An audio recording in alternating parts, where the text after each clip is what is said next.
Magandang gabi, ako si Prof. TSC, ang tawag nila sa akin is Prof. TSC. Sa mga nakakakilala sa akin sa ating gaming channel, alam nyo na mahilig akong magturo ng mga bagay-bagay.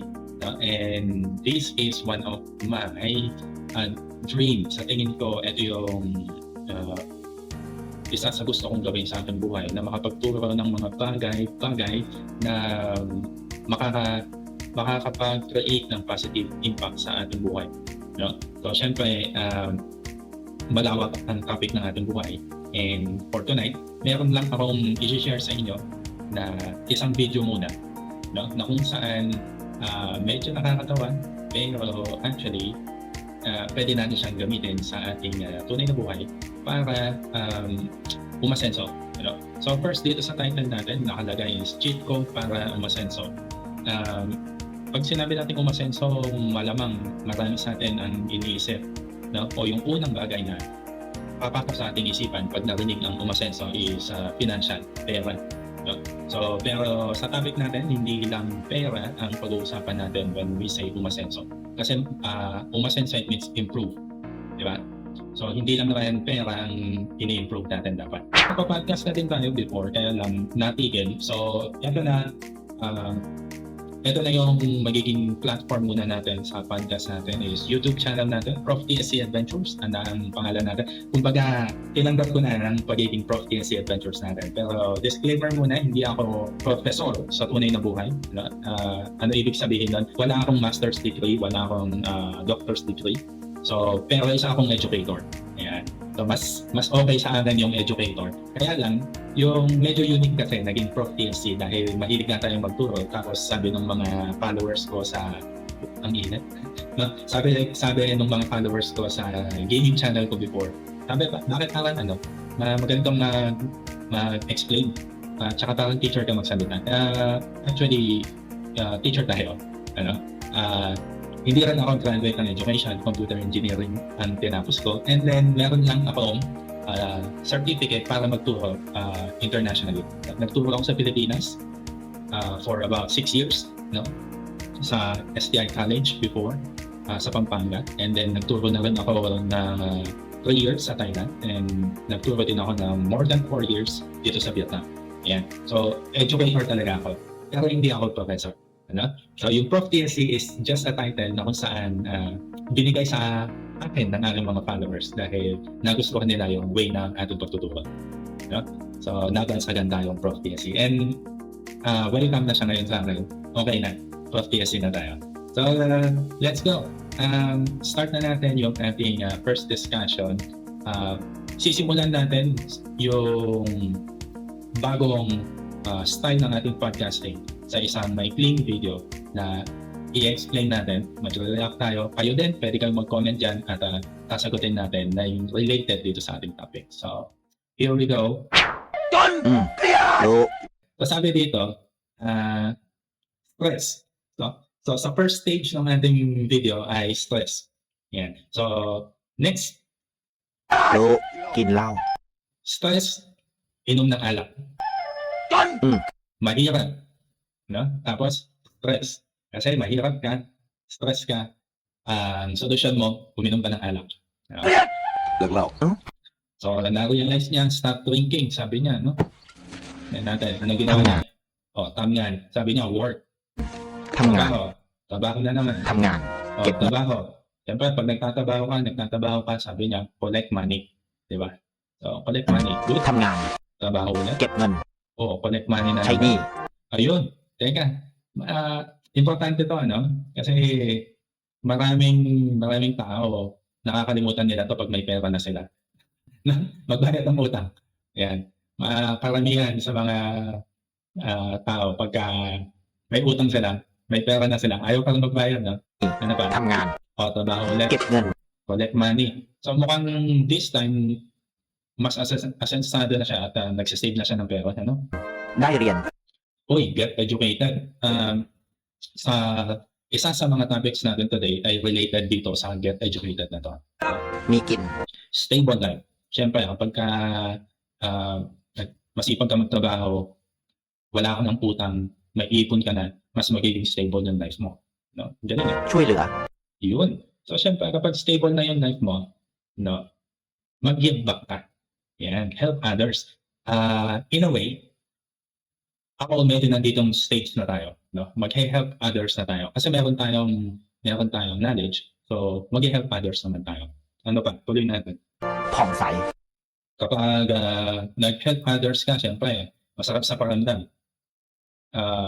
Ewan ko na lang kayo kung nasasarapan kayo sa pakiramdam ko pa.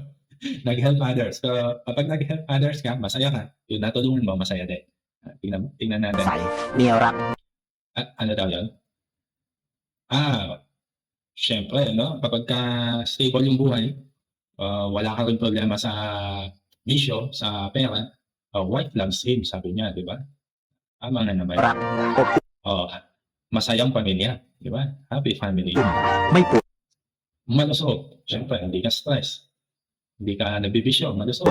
รวมปัญญา Ayun, teach others. So, again, yun yung ano natin, dito na tayo papunta sa teach others. Ano? Ako na ditong stage ako ngayon sa help others, teach others, get educated. พัฒนา Bakit kailangan natin mag-help others and teach others? Para ma-improve natin yung society dapat to. No? Sabi nga kasi, improve social, pero improve society. Kasi mas masarap mamuhay dun sa isang society na hindi lang ikaw yung inaasahan na lahat. Hindi lang ikaw yung nakakaangat. ฉลาด Ayun, smart, sabi niya, no? ชาติเจริญ Ayun, at ma-improve yung bansa. So, parang nakita natin ang message ng video. เป็นยังไงนะก็ไม่รู้หืม Ayan, yung message ng video is yung approach niya from an individual, palaki ng palaki. No? Pinakita niya kung ano yung possible impact ng individual. Kapag umayos yung isang individual at willing siya na tumulong sa iba, yung chain reaction aabot hanggang napakalaki. No? Makakatulong sa buong bansa. Okay, so bakit ko pinakita to sa inyo? Kasi first step tayo, mukhang hindi to cheat code, ano? Mukhang more like flowchart. Kung medyo aware kayo sa mga flowchart. Parang ito yung steps na pagdadaanan mo para ma-reach yung goal. So, yung first part na nating video, sabi niya stress, yan yung sumisimbolo sa stage ng buhay natin pag tayo nagsisimula. No?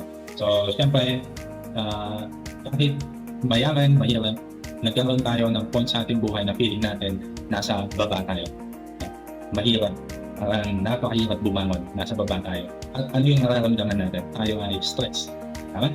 So, tayo ay stress. At kapag tayo ay stress, madalas, no? Sa bisyo tayo kumakapit. No? Madalas, sa bisyo tayo kumakapit. Pwede alak, no? Pwede na droga, o kung anumang klaseng bisyo, pagsusuga, ang inyong pinaglalaanan ng panahon para makalimutan natin yung stress. Di ba? So, ilan sa ating mga reasons kung bakit tayo stress, bakit tayo naaabot sa ganun, ay dahil mahirap tayo. So, ano dapat natin gawin? Yung iba, ang ginagawa nila ay sisisihin yung gobyerno. Sisisihin yung gobyerno, sisisihin yung pamilya, bakit pinanganak ako mahirap, ganyan. Diba? Pero dito, pinakita nila na hindi magiging solusyon yung pagbaling mo sa isang bisyo para makaalis ka dun sa bad situation sa iyong buwan. Masamang situation sa iyong buwan. So ano daw ang dapat gawin? เลิกเรา Yan. No? ทำงาน So sabi niya, work. Kailangan natin magtrabaho. Mababa man yan o mataas, no? Saan ka man mag-start, kailangan mo magtrabaho. Kailangan mo magsimula na magtrabaho. No? So dito, magsasaka siya. Pwede namang ikaw, pwede mag-business ka ng maliit, tinda ka ng fishbowl, maging driver ka, maging farmer ka, katulad niya, pwede namang maging construction worker ka. Kahit ano, mapa-business man yan, o magtrabaho, yun ang una natin dapat gawin.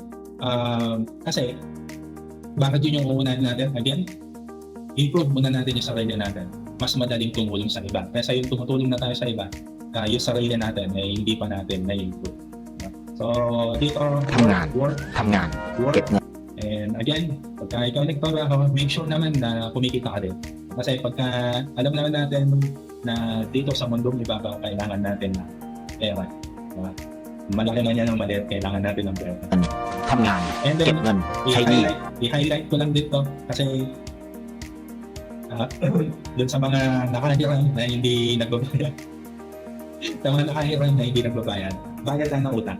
Okay? Kasi isipin nyo na lang, nung time na nangangailangan kayo, no? Hindi nyo alam kung sobra-sobra ba yung pera nila, pero nagtatiwala nila sa inyo yung pera. Para matulungan kayo, sige, sabihin na natin may tubo. Pero, nung nangangailangan kayo, pinahiran pa din kayo. Di ba? So, it's just fair na especially nandito, nag-work siya, sumahod na siya, so, magbayad ka ng utang. Okay? Importante po yan sa ating buhay. ทำงาน Ayan, trabaho, collect money. So ngayon, bayad na siya sa kanyang utang. Next natin, pwede na po tayong mag-move sa second stage ng ating pag-asenso, saving money, and or no, expand mo yung ginagawa mo. Kanina, trabahador ka na, pwede naman baka trabahador ka na at may maliit na business, di ba? Or kamukha na ginagawa niya, nag-iipon siya. ได้เรียน Eto mga kapatid, mamaya may papakita ko sa inyong mga pictures na related sa education.